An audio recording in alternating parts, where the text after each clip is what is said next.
y lo más importante de este tipo de conversatorios. Al final del camino, lo que yo quiero intentar trasladarles es que en Ecuador tenemos problemas, muchos y graves. En Ecuador, como en gran parte de Occidente, pero en Ecuador es lo que nos ocupa, nos preocupa y en lo que estamos centrados, y además creo que son evidentemente de otra naturaleza y especialmente graves. Y entiendo que si vosotros estáis hoy, un miércoles a las 7:30, escuchando a un español hablando de unos monjes españoles del siglo XVI, es evidentemente porque os queréis formar, porque tenéis preocupación por qué está fallando en el Ecuador, tenéis preocupación por querer lograr un Ecuador mejor. Y tenéis la intuición, me parece esta es una palabra muy importante, porque es por ahí por donde se comienza, la intuición moral, y voy a hablar mucho de moral en el día de hoy, tenéis la intuición moral de que probablemente en el camino de la libertad, en las ideas de la libertad, es más probable que encontremos soluciones. Y ahí viene la grandeza, porque evidentemente a todos nos preocupa que siga habiendo apagones en Ecuador y probablemente nos queramos plantear cómo poder solucionar los apagones en Ecuador. Y no está aquí hablando un ingeniero eléctrico o no estamos aquí que nos podrá explicar un ingeniero eléctrico, un ingeniero hidráulico, que nos podrá explicar, más bien hay una intuición previa. Bueno, quizás si el Estado dejase de manejar la electricidad como un monopolio, quizás si hubiese un sistema de precios que pudiera manejar la electricidad, quizás este tipo de cosas funcionarían mejor. Y ahí es donde nos planteamos para qué sirve la formación, para qué sirven las ideas, para intentar entender el mundo en el que vivimos, intentarlo mejor, y para qué sirve la tradición del pensamiento. Hay otras personas increíblemente más inteligentes que nosotros que se plantearon problemas parecidos pero no iguales a los que nos planteamos nosotros. Evidentemente no se enfrentaban al problema de los apagones, pero sí se enfrentaban al problema de la escasez. Y los apagones son evidentemente un problema de escasez de electricidad. Por tanto, se enfrentaban a problemas parecidos pero no iguales, por tanto tenemos que transponer las ideas y puesto que eran increíblemente más inteligentes que nosotros, probablemente si les leemos y aprendemos de lo que esta gente pensaba o decía, podemos extrapolarlo, transpolarlo a lo que nosotros pensamos o decimos y podemos intentar hacer entender un mundo mejor. Así que esto que parece muy abstracto, en realidad tiene graves consecuencias prácticas. Donde la Escuela de Salamanca, algunos empiezan a decir que fue el inicio del liberalismo o el primer liberalismo, eso no es cierto. ¿Dónde nació el liberalismo? Bueno, el liberalismo nació desde que hubo esa primera persona que dijo que quería ser libre, desde que hubo esa primera persona que se planteó cómo podía ser más libre. Desde ahí ya empiezan a hacer aquello que podemos llamar el liberalismo. Lo que sí es verdad es que estos monjes del siglo XVI de la Escuela de Salamanca, de manera articulada, empezaron a pensar y escribir sobre economía y sobre libertad. Ya veremos, vamos a ver que son dos temas que están íntimamente relacionados. Y en ese escribir sobre economía y sobre libertad, ahí empezaron a hacer una primera teorización de lo que podría ser el liberalismo o las ideas de libertad. Empezamos por la pequeña historia, que es bastante divertida, de cómo nace la Escuela de Salamanca. Estamos en el siglo XVI, no en España, en Amberes, que está en Bélgica, pero donde había una importante colonia de mercaderes españoles.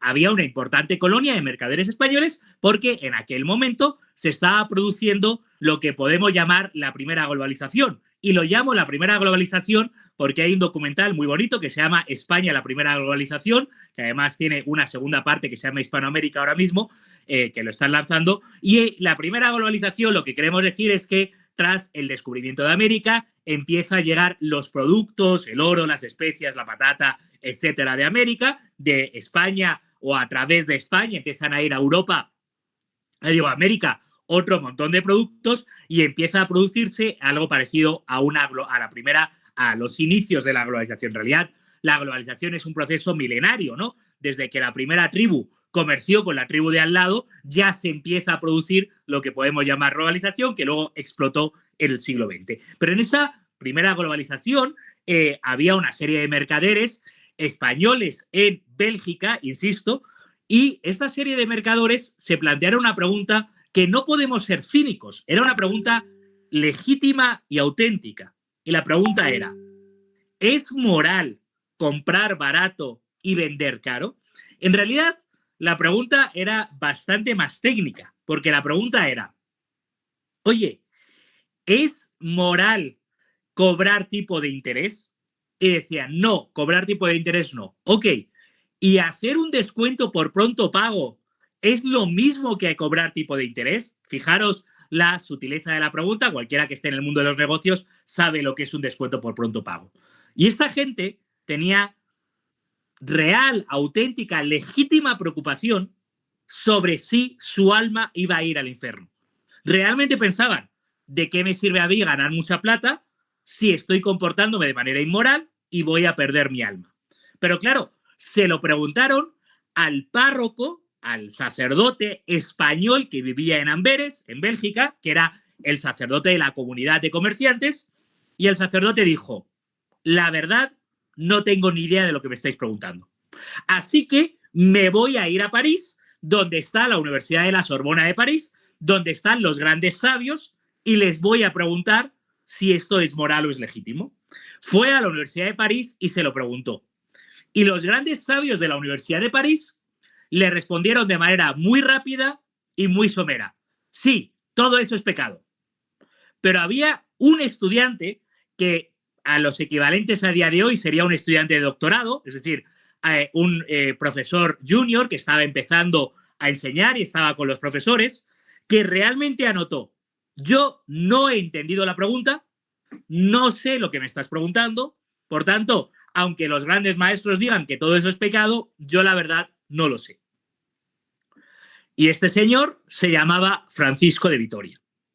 Francisco de Vitoria, 3 o 4 años después, empezó a dar clase en la Universidad de Salamanca. Salamanca es una ciudad preciosa en España, que tiene una universidad la más antigua de España, una de las más antiguas de Europa, creo que es la tercera más antigua de Europa, y vemos que este señor aparece, era un dominico, aparece en el convento de los dominicos, por cierto, un convento muy importante porque era donde se formaban los sacerdotes que luego venían a evangelizar América. Por tanto, era un documento, los sacerdotes dominicos, evidentemente, por tanto, era un documento muy importante y muy vinculado con América. Y sabemos que el padre Francisco de Vitoria se quedó pensando en aquellas preguntas, porque lo primero que se puso a dar fue clase sobre ética, sobre moral, pero en esas clases sobre ética y sobre moral incluía los temas económicos.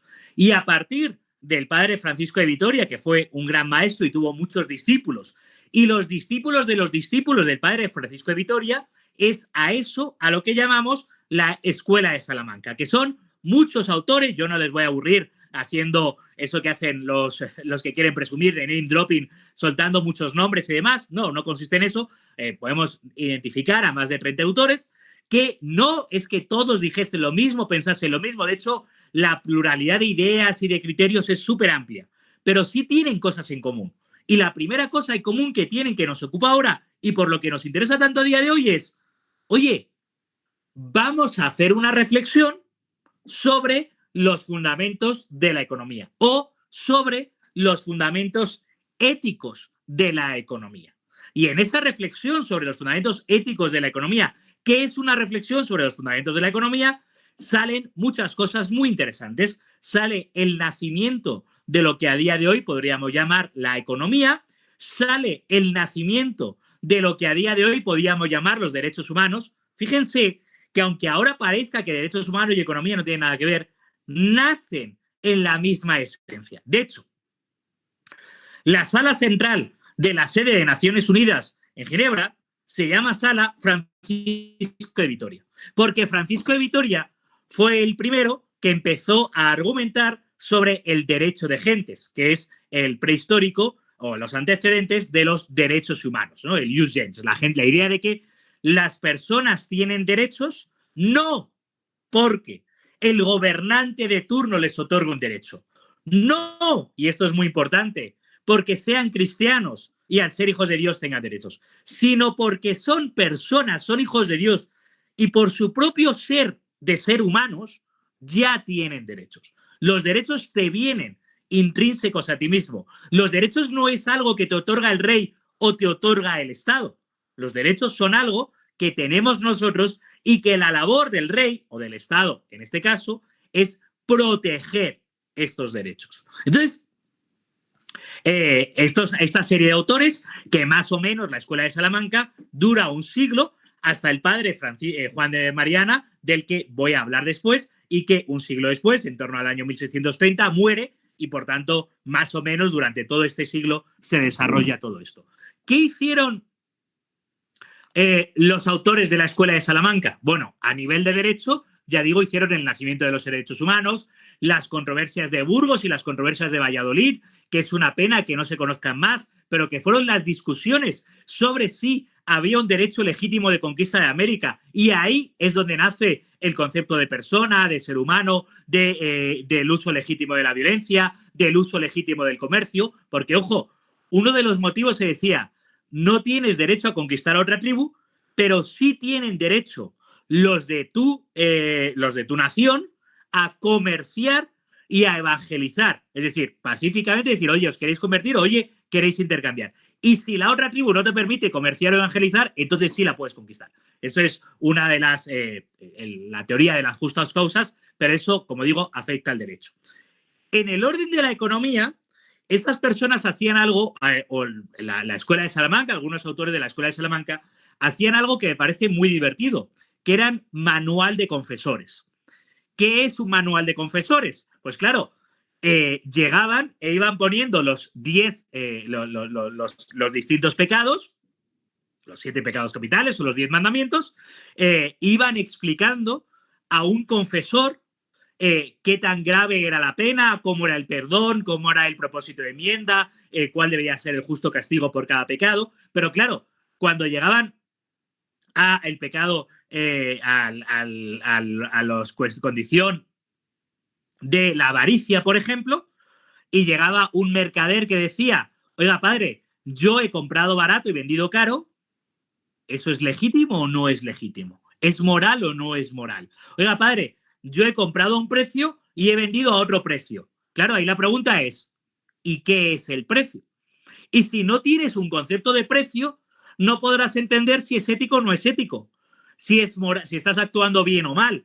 Si no tienes un concepto de mercado, no lo vas a poder entender. O le decían, padre, ¿es justo prestar con tipo de interés? O la pregunta primera, ¿es igual el descuento por pronto pago que cobrar tipo de interés? Bueno, aquí la pregunta es, ¿qué es el tipo de interés? Pero para entender qué es el tipo de interés, tienes que entender qué es el dinero.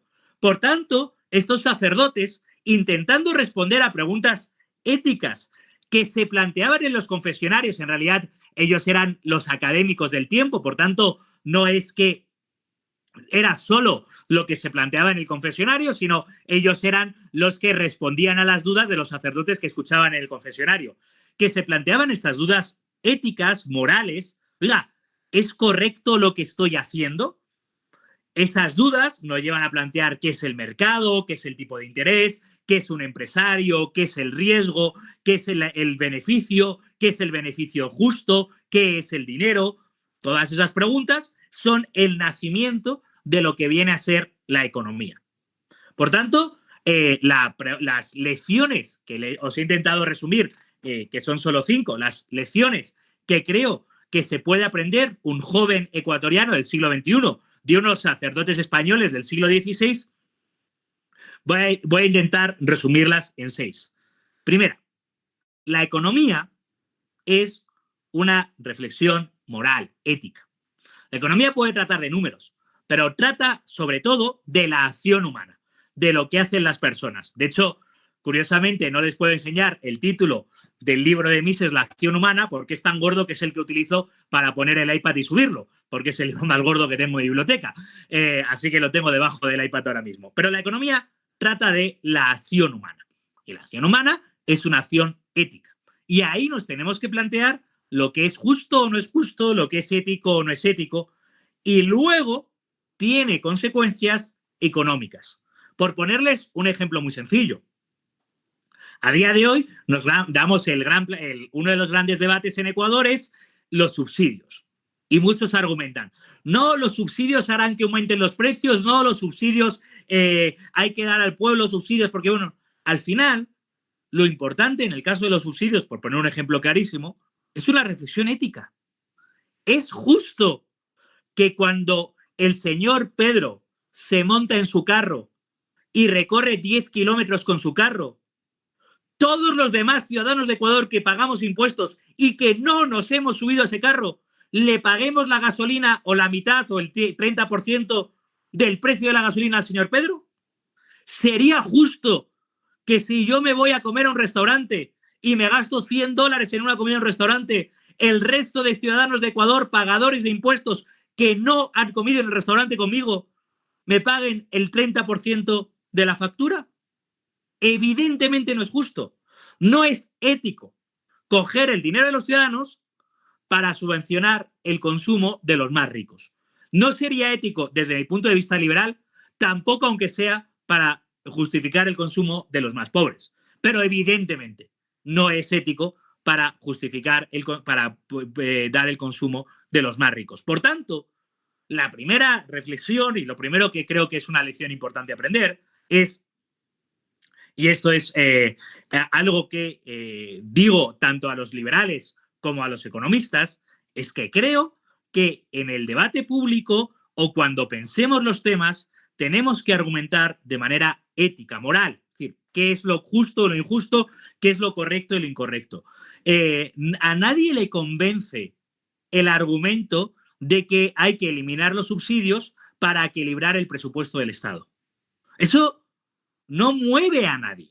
Eso no es un argumento que apela a la esencia del ser humano, pero un argumento de es profundamente injusto despilfarrar por parte del Estado más plata en los subsidios de la que se gasta en educación o en sanidad el Estado ecuatoriano, y el dato es estrictamente cierto, eso sí que mueve a los demás. Así que lo primero, entonces, ¿y por qué? ¿Por qué yo defiendo el liberalismo? ¿O por qué somos liberales? ¿O por qué estamos en Estudiantes por la Libertad? No es porque nos queremos hacer mucho más ricos, no es porque somos el tío Gilito del pato Donald que queremos acumular mucha plata y nos gusta mucho, mucho. No, es porque queremos defender los principios éticos de una sociedad libre y justa. Y el argumento es moral. En primer lugar, moral. ¿Qué es lo justo? ¿Qué es lo injusto? ¿Qué es lo correcto? ¿Qué es lo incorrecto? Y después, porque muchas veces las izquierdas argumentan con algo así como, ah, sí, bueno, los liberales tienen razón porque hace ganar más plata, pero eso es injusto. No, no, no, no. Es al revés. Es exactamente al revés.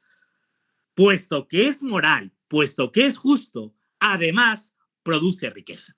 En el largo plazo, de manera conjunta, a través de un proceso de prueba y error, no en todos los casos, sino en la mayor parte, pero el inicio es que, puesto que es lo correcto, produce riqueza, puesto que es ético, es lo que tenemos que hacer y además produce riqueza. Así que la primera enseñanza que os quiero trasladar es la economía y el liberalismo nacen como una reflexión moral. Oiga, padre, ¿me voy a ir al infierno si compro este arroz a 5 y lo vendo a 10? Bueno, depende. Depende ese riesgo de las fuerzas del mercado, pero si es un precio de mercado, es un precio justo, pues probablemente no estás actuando incorrectamente. La segunda lección que yo saco de esta historia y del inicio de la Escuela de Salamanca es bastante sorprendente porque yo soy profesor de universidad, estoy muy feliz de ser profesor de universidad, pero en general no tenemos que hacer siempre caso a los expertos, a los catedráticos, a los que dicen que saben, ¿no? En este caso fue este humilde párroco de la comunidad de españoles en Amberes, se fue hasta París, y el viaje, aunque Bélgica y Francia están relativamente cerca, pero el viaje de Amberes a París en el siglo XVI era un viaje muy largo y muy complicado, y al final los grandes expertos, los grandes gurús del tiempo, le dijeron, no, todo es inmoral, todo es todo es enriquecimiento ilícito y todo está mal. Pero no habían entendido el problema, no sabían qué era el tipo de interés, no tenían la teoría del dinero, no lo habían entendido. Pero todo está mal. Padre Francisco Vittorio dijo, yo me lo voy a plantear 2 veces, ¿no? Y luego ya reflexionó en la Universidad de Salamanca. Esta reflexión la saco a colección ahora porque yo noto que vivimos en un tiempo en el que están permanentemente justificando restricciones a nuestra libertad en nombre de la ciencia dice, los expertos dicen, tienes que, ¿no? Ahora, por poner un ejemplo de la actualidad de Ecuador muy sencillo, ahora quieren aprobar esta ley animalista, que es una animalada de ley, y uno de los argumentos dicen, no, es que lo han hecho expertos.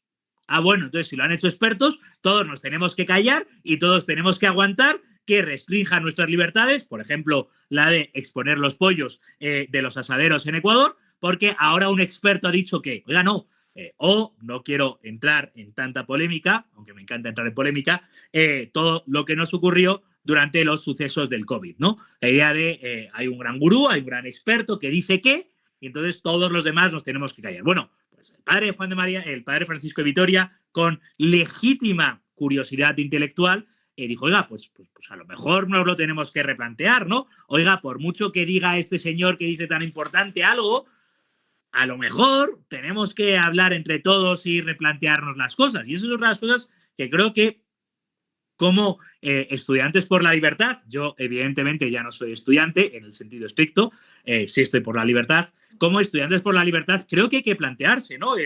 El status quo, la situación de cómo están las cosas, por mucho que nos digan una y otra vez que están como tienen que estar y que no se pueden cambiar, el que no se pueden cambiar nos lo dicen 1000 veces con respecto al presupuesto, con respecto a gran parte, bueno, pues oiga, pues no, pues por mucho que digan los expertos que están como están, a lo mejor no, a lo mejor tenemos que investigar más, estudiar más o plantear nosotros, ¿no? Así que esa rebeldía intelectual que me parece que el padre Francisco de Vitoria nos enseña y que podemos creer el siguiente.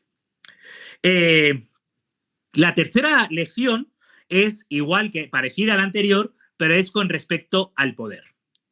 No hay que ser obsecuente con el poder. Fijaros que lo que ocurre en el siglo XVI en España es bastante sorprendente.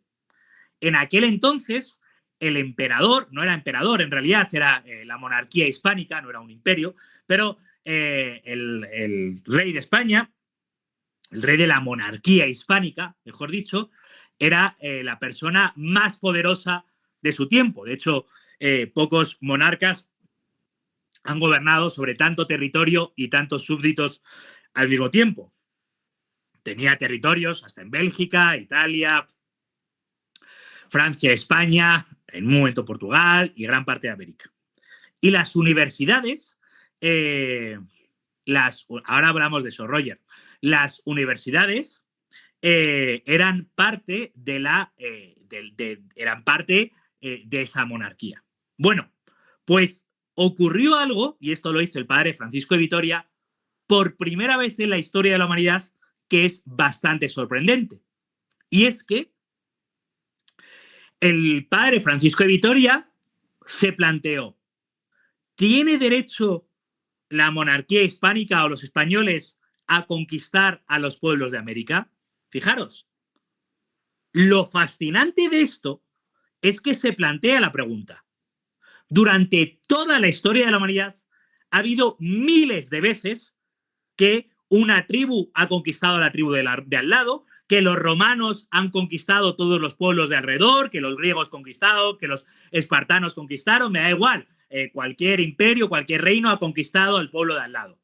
Nadie hasta ese momento en la historia de la humanidad se planteó la pregunta, ¿tenemos derecho a hacer esto? ¿Tenemos derecho, ojo, por el hecho de ser el más fuerte, tenemos derecho a conquistar al de al lado? Y fijaros que la pregunta se complica más porque el Papa había dicho, sí, España y Portugal tienen derecho de conquista a partir del Tratado de Tordesillas, que se repartieron la esfera terrestre, por eso Brasil es parte de Portugal, porque es la zona más cercana, luego venía la zona española, sí tiene derecho. Y el padre Francisco de Vitoria dijo, oiga, yo que soy sacerdote, yo que reconozco la autoridad del Papa, le digo, señor Papa, usted tiene autoridad en los asuntos del alma. Pero esto de que porque usted diga se puede conquistar a otro país, no. Eso no está nada claro. No es evidente que porque usted diga que se pueda conquistar. O sea, había una respuesta muy fácil y no la aceptaron. Y le dijeron, oiga, rey de España, vamos a plantearnos si usted tiene derecho a conquistar. Y se plantearon las controversias de Burgos y las controversias de Valladolid, que fueron profundamente interesantes. Y al final la conclusión fue sí, pero no, a veces depende, y al final el derecho de conquista era un derecho muy legalista, muy de leguleyos. Pero aquí lo importante no es si la conclusión, lo importante para mí es la pregunta. Oiga, se plantearon la pregunta de si se podía conquistar y se la plantearon directamente a la persona más poderosa de su momento. Por tanto, no fueron obsecuentes, que es una palabra que a mí me gusta repetir, pero que se usa poco, no fueron complacientes, no estuvieron, luego Lili dice que no me entiende, no estuvieron diciendo sí buena a lo que decía el rey o el poderoso, estuvieron siendo combativos contra el poderoso. Y ahora os voy a contar otra parte de la escuela de Salamanca, que es la parte del padre Juan de Mariana.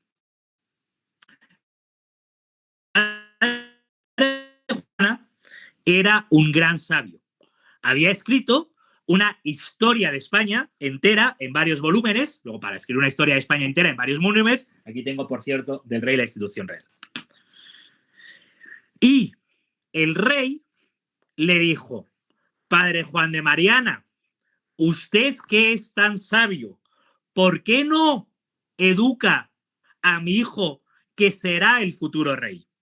El padre Juan de Mariana dijo, qué honor, cuánto honor el educar al futuro rey. Y luego escribió este libro del rey y la institución real. ¿Y sabéis lo que le dijo el padre Juan de Mariana al rey, al futuro rey, al príncipe en aquel entonces? Oiga, no te creas que por el hecho de ser rey puedes hacer lo que te dé la gana. Si eres rey y eres un mal rey y haces lo que te da la gana, te convertirás en un tirano. Y el pueblo tiene derecho al tiranicidio. Y el padre Juan de Mariana argumentó el derecho al tiranicidio. Y eso, oiga, es justo matar al tirano. No decía es justo matar al tirano de cualquier manera, siempre es más complicado. Era, es justo matar al tirano si se comprueba que es tirano, si el pueblo se reúne en asambleas y decide que es tirano, además le advierten y luego le matan de frente, no con veneno y con un puñal. Bueno, por el padre Juan de Mariana se planteó. Cuando tuvo que educar al rey, no le educó diciéndole, oh majestad, usted que va a ser el rey, qué importante usted que es el rey, qué importante que es usted, y eso que iba a ser el rey más importante de su tiempo. Le educó diciéndole, oiga, majestad, si usted hace el idiota siendo rey, se convertirá en tirano. Y si es un tirano, tienen derecho a asesinarle. Así que más le va de portarse bien. Bastante interesante.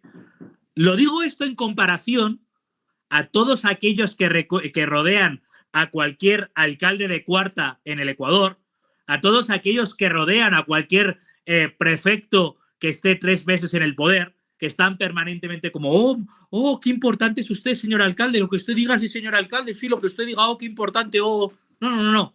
Al poder no hay que ser obsecuente. Al poder hay que decirle, pórtese bien o las cosas cambian radicalmente. Así que más le vale a usted empezar a comportarse bien, y eso se lo dijo el padre Juan de Mariana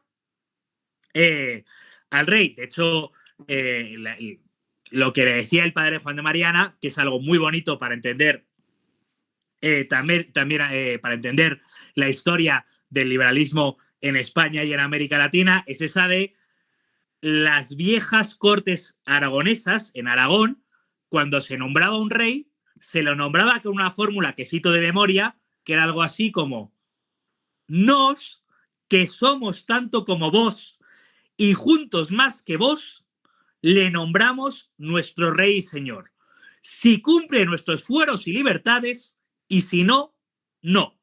Es decir, nosotros, que somos tanto como tú y juntos somos más que tú, te nombramos nuestro rey y señor.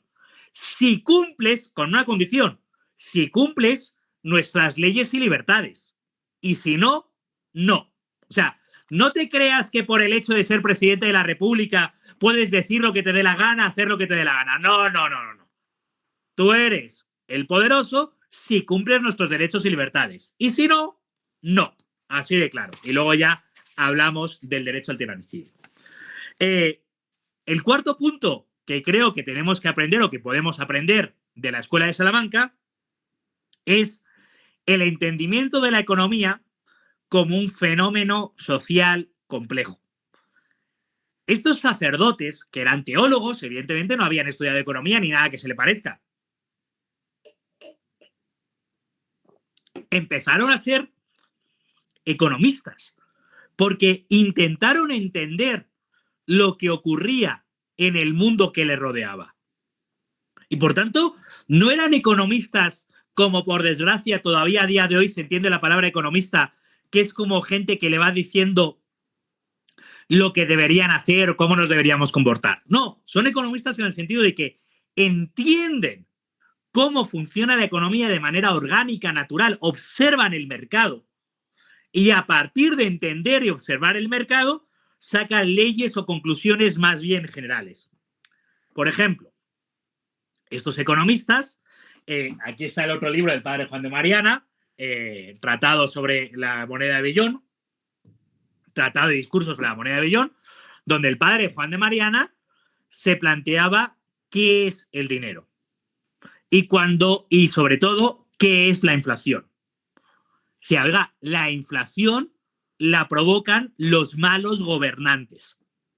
Y dice el padre Juan de Mariana, la inflación es tan grave que es como robar del bolsillo de los ciudadanos. Y por tanto, dice el padre Juan de Mariana, el que comete inflación comete un delito, porque está robando a los ciudadanos más pobres. Y por tanto, se convierte en tirano y tiene que ir a la cárcel. Claro, ahora podemos unir sus dos ideas. Si dice que el que comete inflación se convierte en un tirano y dice que existe derecho a asesinar al tirano, pues no hace falta complicarse mucho la vida, ¿no? No hace falta, los dos puntos se pueden unir fácilmente. Claro, ahí hay un entendimiento de lo que es el dinero. El dinero como la legítima propiedad de los ciudadanos que no puede alterar o manipular ni el rey, ni el poderoso, ni el Banco Central para hacer política monetaria y cometer inflación. Ese problema lo tenemos relativamente resuelto en Ecuador desde que llegó la dolarización. Ahí está el libro del presidente Maguad, así dolarizamos el Ecuador.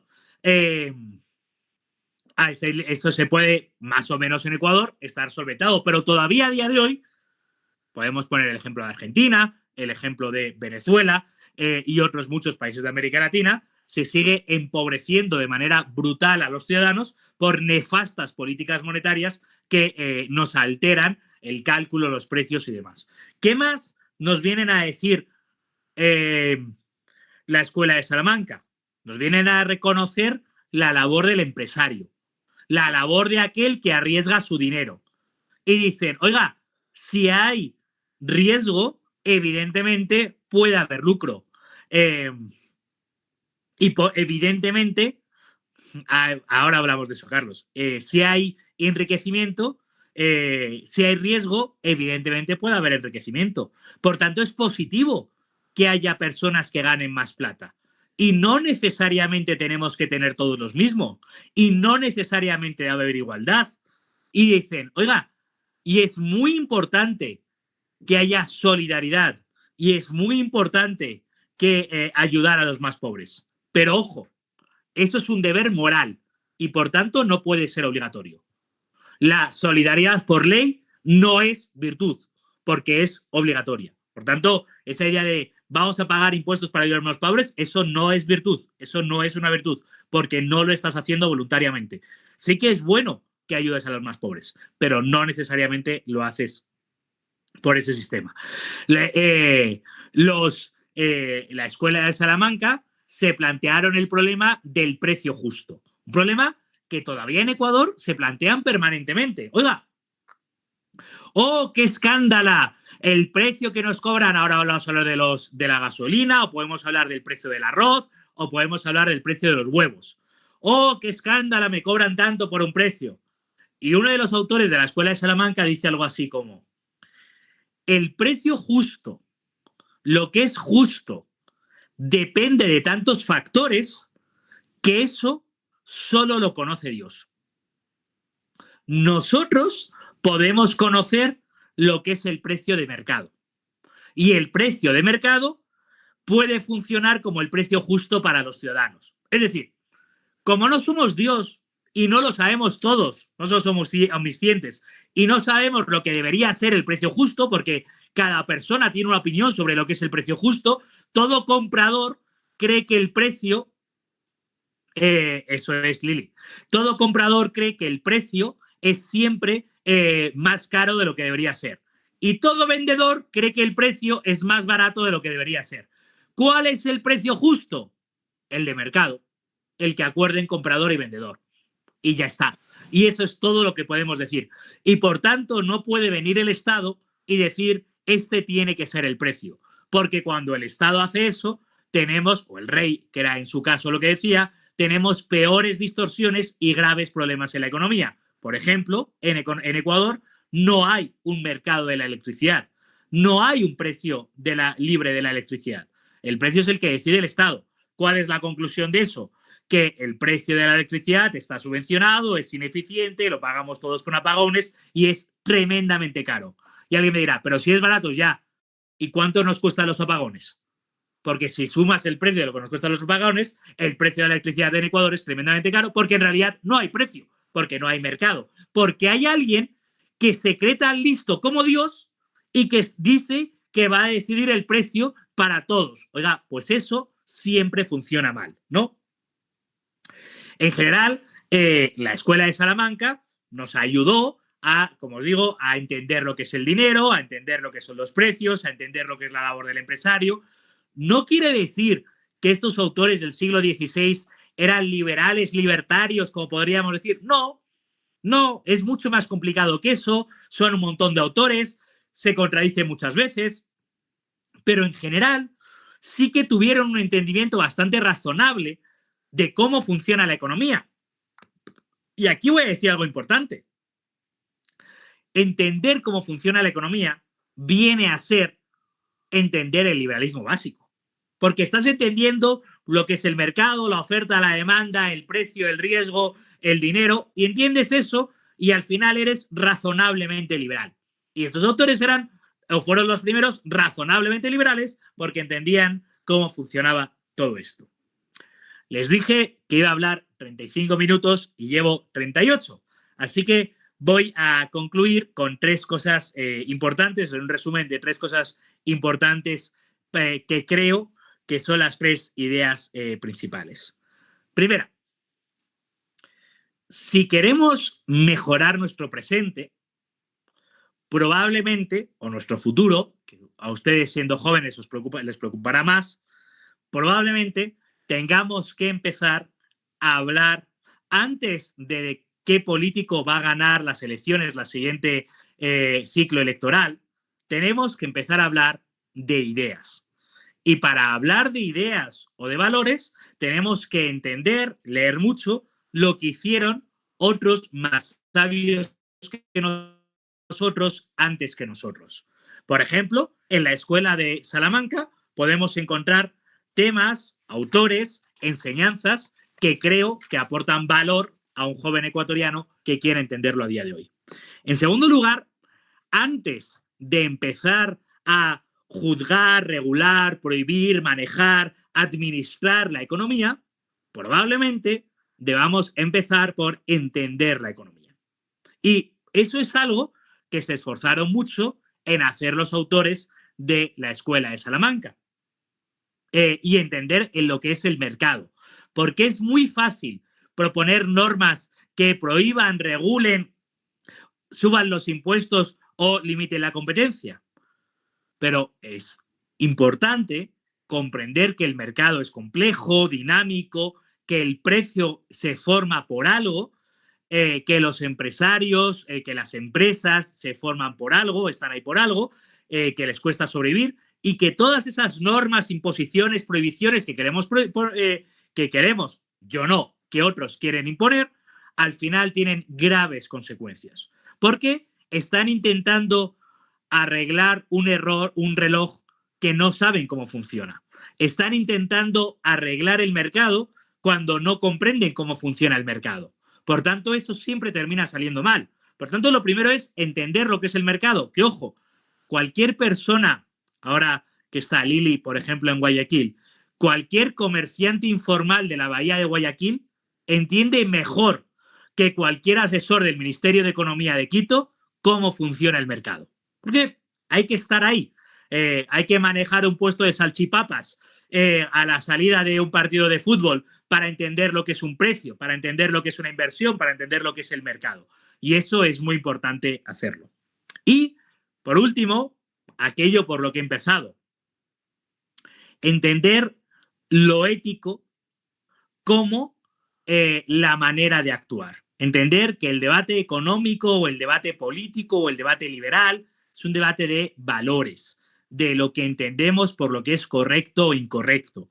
Y que la economía y el liberalismo, en cierto modo, nació de una reflexión ética. También podemos hablar de Adam Smith, que al pobre le tengo ahí ocultado detrás de otros libros, pero también habla de la reflexión ética, la teoría de los sentimientos morales. Tenemos que hablar de una reflexión ética y luego hablar de el crecimiento económico, de lo que ocurre, porque, como dije claramente, el tema del subsidio, el tema de la electricidad, los temas que nos asolan a día de hoy en Ecuador o el tema de la inseguridad son problemas éticos que luego tienen consecuencias económicas, pero eso viene después. Y esto creo que era todo lo que os quería decir en algo más tiempo que me he tomado